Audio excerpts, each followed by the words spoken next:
অনির্দিষ্টকালের জন্য স্থগিত বর্ধমান বিশ্ববিদ্যালয়ের ইতিহাস বিভাগের পিএইচডি কোর্সের ভর্তি প্রক্রিয়া, যার জেরে আটকে গেল মেরিট লিস্টে প্রথমে নাম থাকা মাওবাদী নেতা অর্ণব দামের গবেষণা শুরুর কাজ। সোমবার ইতিহাসের পিএইচডি কোর্সের ভর্তি বন্ধ রাখার বিষয়টি নোটিশ দিয়ে জানায় বিশ্ববিদ্যালয় কর্তৃপক্ষ।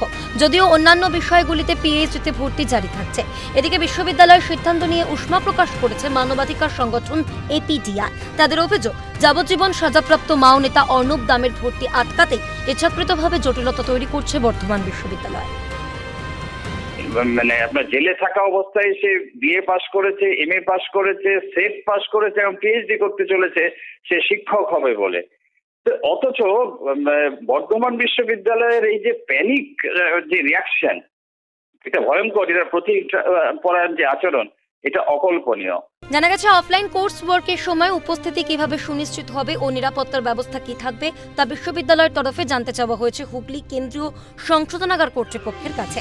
উত্তর আসতে সময় লাগবে, তাই অনির্দিষ্টকালের জন্য স্থগিত করা হয়েছে পিএইচডি কোর্সের ভর্তি প্রক্রিয়া, এমনটাই দাবি উপাচার্যের। এবার হচ্ছে আমাদের এখানে একটা 6 মাসের কোর্স ওয়ার্ক হয়, যেটা ফিজিক্যালি অফলাইন।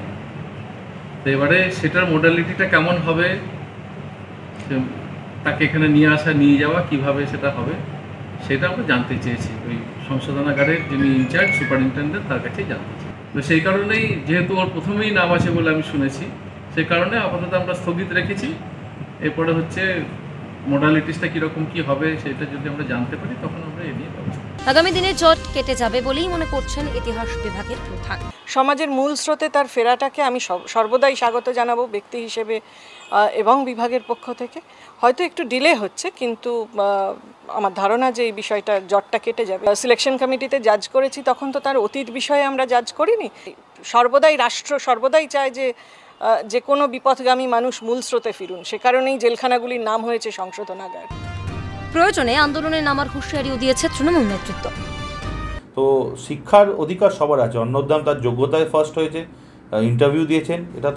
এটা আমাদের পক্ষে সবাই আমরা খুব আশাবাদী, তাদের যে তিনি মাওবাদী সংগঠনের নেতা, তিনি ফিরে এসেছেন। কারণ একটি ব্যক্তির জন্য বাকি ছাত্রছাত্রীরা সাফর করবে, এটা আমরা কোনোদিন মানব না। দরকার পড়লে আমরা সংগঠনের তরফ থেকে এটা খতিয়ে দেখে পরবর্তীকালে আমরা আমাদের সংগঠনের তরফ থেকে প্রতিবাদ জানাবো।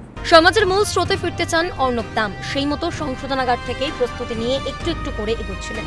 বর্তমান বিশ্ববিদ্যালয় ইতিহাসে পিএইচডির অ্যাডমিশন টেস্টে প্রথম স্থান অধিকার করেন জেলবন্দি অর্ণব দাম, কিন্তু আচমকাই যেন সাময়িক দাঁড়ি পড়ল। গবেষণা স্তরে ভর্তি প্রক্রিয়া নিয়ে জটিলতা সৃষ্টি হয়েছে। এখন কতদিনে জট কাটে সেটাই দেখার। বর্তমান থেকে রাজেশ খানের রিপোর্ট, ক্যালকাটা নিউজ।